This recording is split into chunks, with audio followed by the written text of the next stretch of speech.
Okay, homeowners, you got to pay attention. You really have to pay attention right now because everything is starting to stack up and not in your favor, guys. We've been on this amazing ride as far as equity being built on the, in the real estate community, but you guys know as well as I do that whatever goes up must come down, and there's a lot of things in place right now,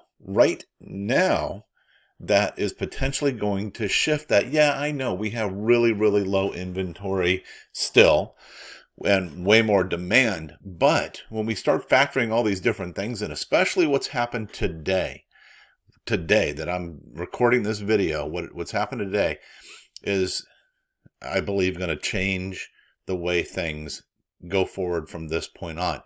And so let's take a look at some of these things. And by the way, look, I argue with my clients, or my clients, my colleagues all the time. They're like, oh, there's no way the market's going to crash.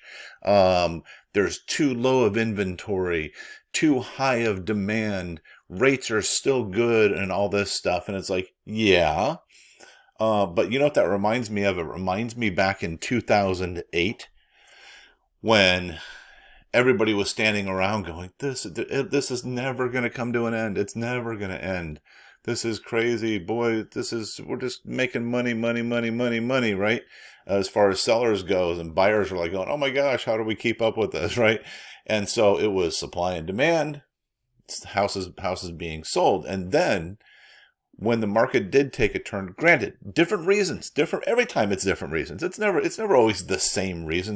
Because that's one argument people throw at me. They go, oh, but that was different. Well, it doesn't matter, because every time there's a market crash, it's a different reason. But it always comes down to some sort of economics, right? Back then it was mortgage, the mortgage meltdown, right? Now it's pandemic. Now it's war. Now it's a few other things. Let's talk about those things right now. But I argue with them all the time. They say it's never going to be a crash. Guess what? There's cycles. I've been doing this for too long. I've seen too many of them. Go back to 1993, I think it was, when the market crashed then too. And I'm sitting there and everybody's standing around, looking around going, that's weird. Why is everything crumbling? Huh? And then they panic and jump on the roller coaster ride down, instead of seeing what's going on and going, you know what? Now might be the time to cash out. Ooh, Anthony, you're a doom and gloomer. Oh, well, whatever. You're an adult. You make your own decisions. I'm just sharing with you information to help you make a good, educated decision. And we'll talk about that some more too. But, so, like I said, everything's stacking up. So look, let's talk about the foreclosure moratorium. Let's start with that. That's not even the highlight of today. This is like old news. I've been talking about this for months. Where, that we knew the foreclosure moratorium was coming to an end. What did everybody think was going to happen when the foreclosure moratorium came to an end? And you had millions and millions of people on forbearances and deferments and other creative type of programs, right? So that they didn't have to make their payment for 2 years. And it's funny because I've had conversations with people, and I'm not saying you, I'm just saying in general, I've had conversations with people who have said, that their forbearance was coming due, okay, now we got to start making our mortgage payment and we got to start doing catch up because that's the terms that they agreed to, right? Whatever it was. And they're talking to me going, Anthony, I don't think we can do it. And I'm like, well, what changed? Did you lose your job? No, we didn't lose our job. We still got a forbearance. Whole other story, but whatever. We didn't lose our job. I'm like, well, what changed in your finances? And I go, well, since we weren't making a mortgage payment, we really wanted to take that trip. And they went on, some amazing vacation and spent, $15,000.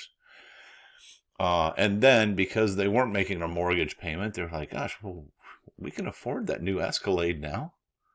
Gosh, our mortgage payment was $3,500. We can certainly afford a $900 car payment, since we're not paying that. Not thinking that, gee, I'm going to have to start making my payment again. You know what I mean?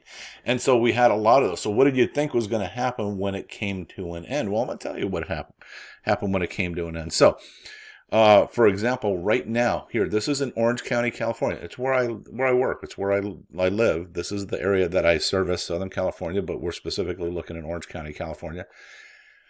And this is as of today, right now, February 24th. And these are all of the notice of defaults that are filed. Notice of defaults that have been filed since November 1st. I'm doing this since November 1st because we had the moratorium at the end of September. We had October, which everybody kind of went, okay, what do we do? And the lenders were even kind of going, okay, should we go ahead now? Right? But I'm just counting from November 1st. 284 notice of defaults filed in Orange County. Now, that's not a big deal number-wise, because if you break that down, it works out to be something like 60 or 70 per month or something like that, right? And so you look at that, and when you look at the whole number of homes in Orange County, it's like 650,000 or something like that. You go, but that's not that big. But I want to point out, in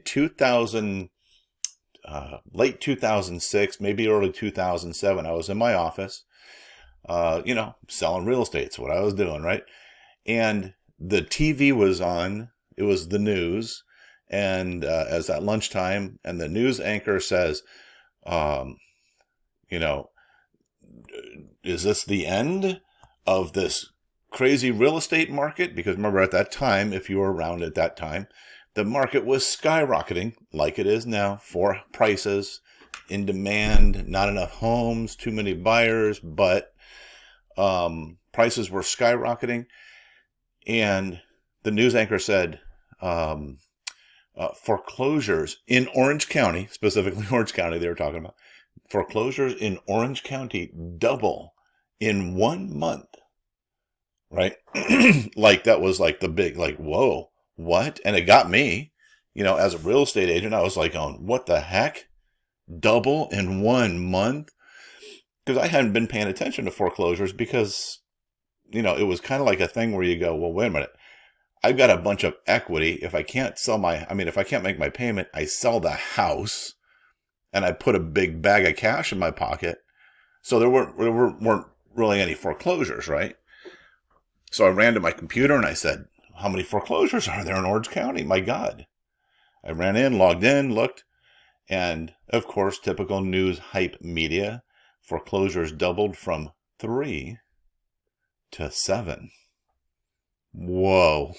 Right? And I was like, stupid news media. I don't know what they're talking about. And I just kind of wrote it off as a fluke. Well, 6, 7, 8 months later, we're in a free fall.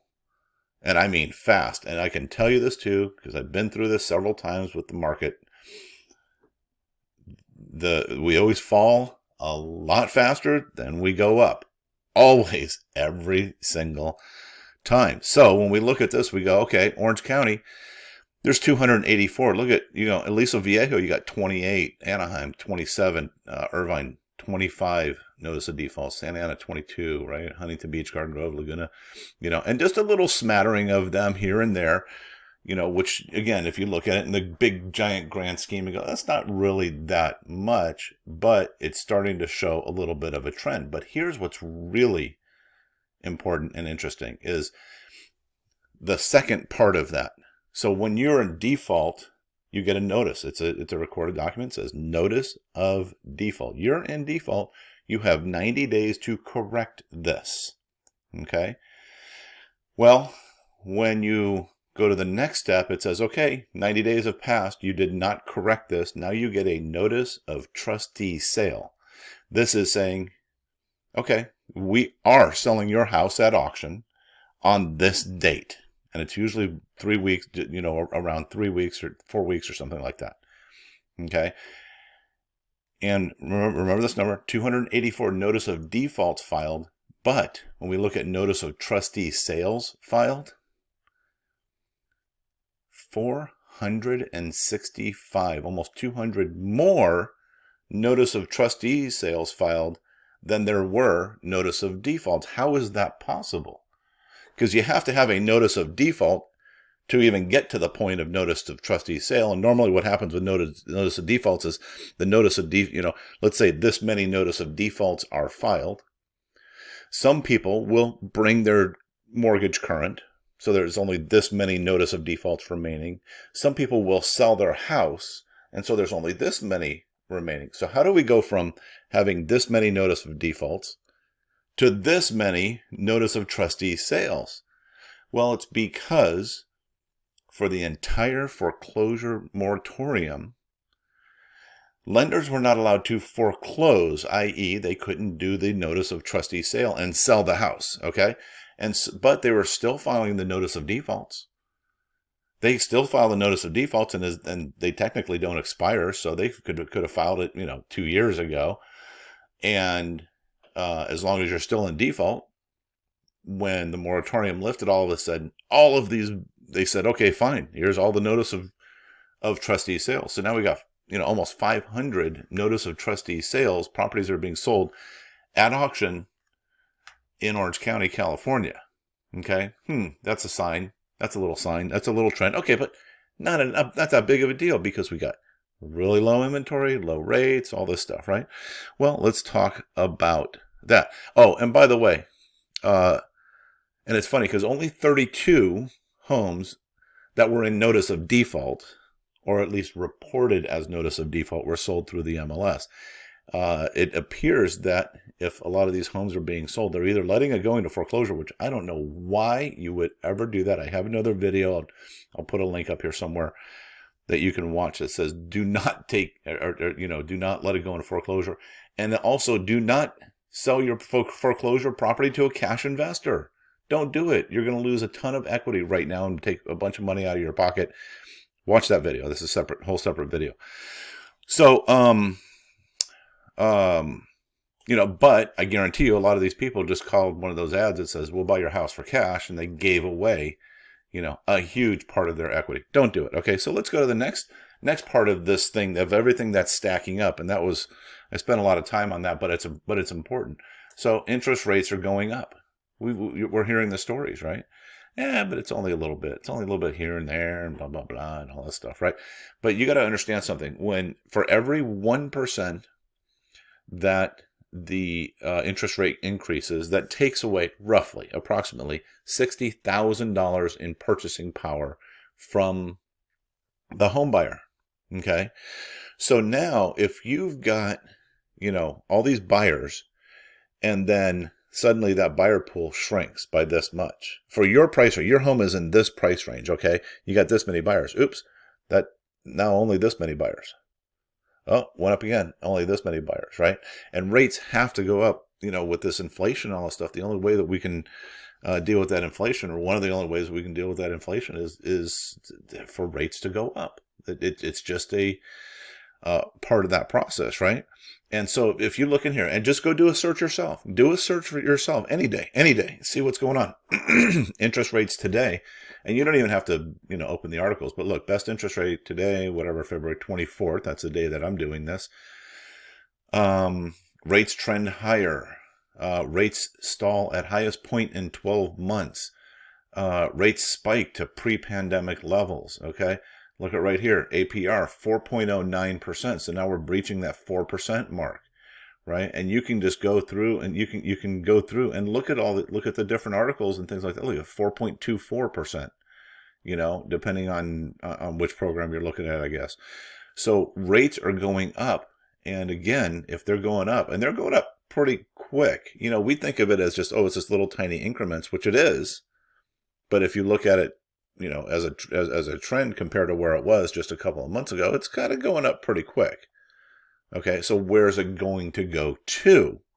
Well, I don't know, but let's consider the fact that, also, we've got all of our supply chain issues that we're still dealing with. We got all these, out here in Southern California, we got, thousands, tens of thousands, hundreds of thousands of containers sitting in storage yards because we don't have the people or resources or the trucking or the whatever it is because of vaccine requirements and things like that to get this stuff distributed. And then you've got, you got Canada blowing up. So let's stack this on. We got foreclosures, we got rates increasing, you got Canada erupting just into chaos. I mean, you can just see, if you're following any of that stuff, what's going on. And now the police are like moving in, and it's becoming full blown chaos. No other better way to put it. But there's been calls, not just by the truckers, but by people of the entire country to stop going to work. Don't go to work until this is resolved. Now, this is Canada. These are nice people. What the heck? Why are they even, fighting like this? Well, because they realize that they're being bullied and pushed around and, being asked to do what they don't agree with as a people by one individual. Okay.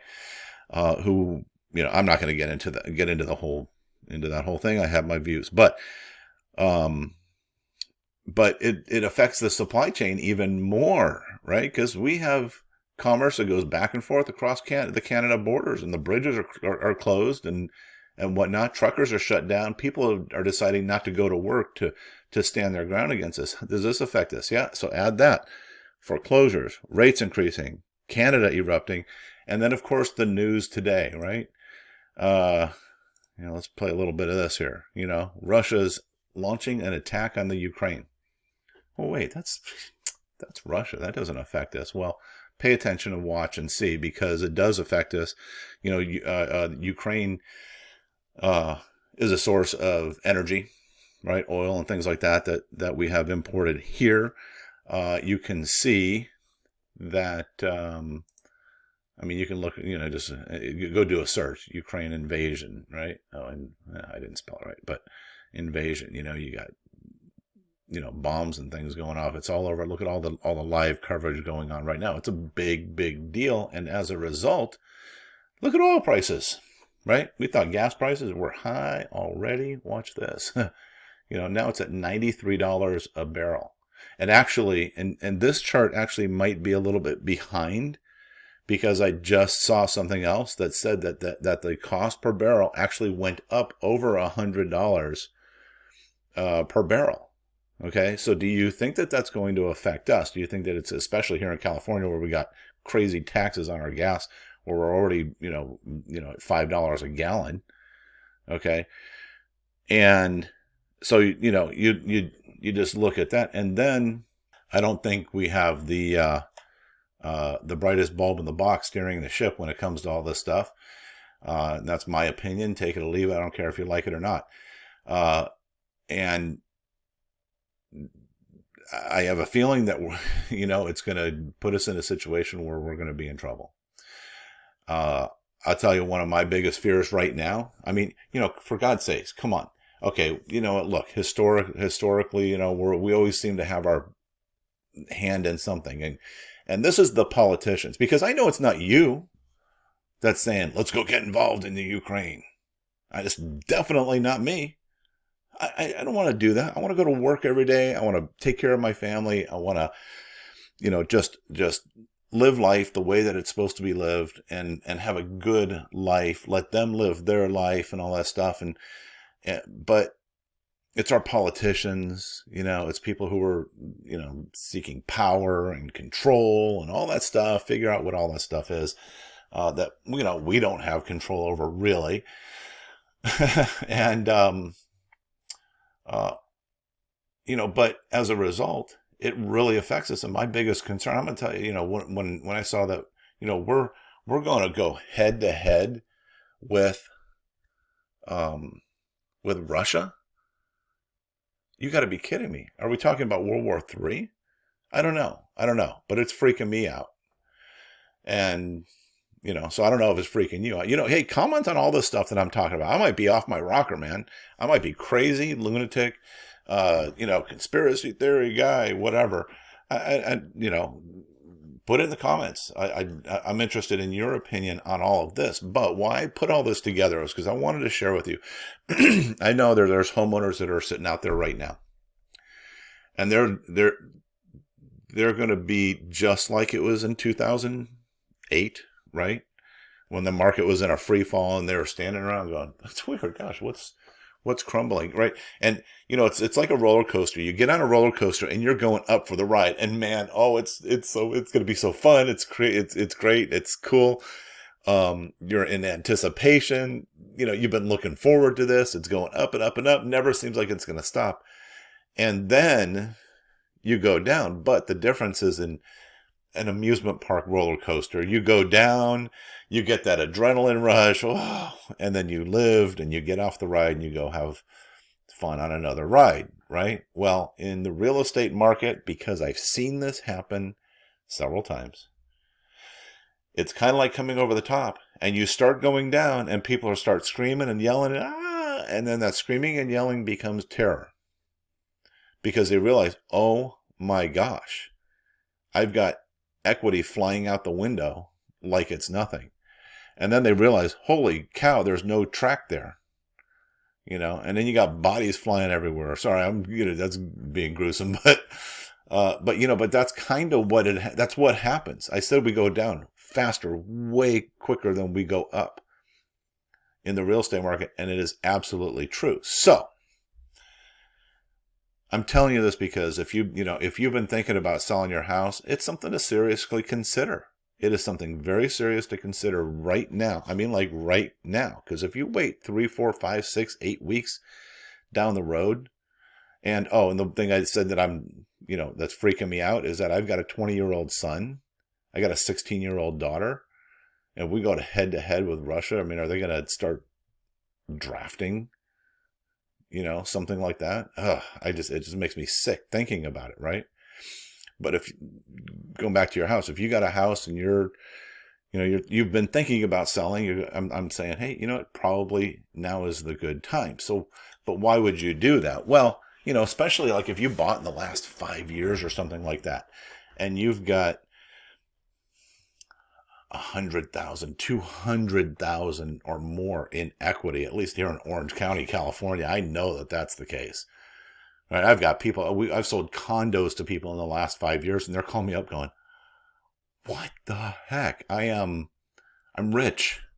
Right? And I'm like, yeah, you're rich as long as you can hang on to it, because equity doesn't mean anything unless it's in your pocket, or you're leveraging it somehow. So if you're thinking about selling, now would be the time to do that. Where do you go? Okay, hey, Anthony, I sell my house. I get a whole big pile of cash in my pocket. And then then what do? I can't buy another house right away for anything decent. Yeah, it might be the time to rent. Okay, you've got a job.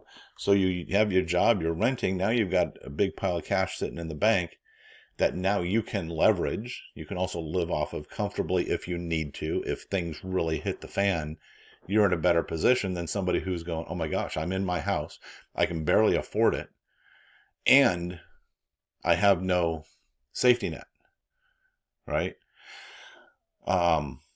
So definitely consider that. And I know there's some of you out there going, Anthony, you're just saying all this stuff because you want people to list their house with you so you can make a big bunch of money. And I'm like, yeah, you're right. That's why I only charge a 1% listing fee.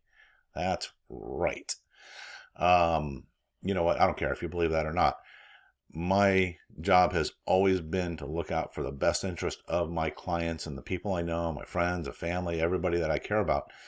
And, that is what it is. And if you're a real estate agent and that's the comment that you're going to make, I don't look out for other real estate agents, because there's too many of us in this business that shouldn't be in this business.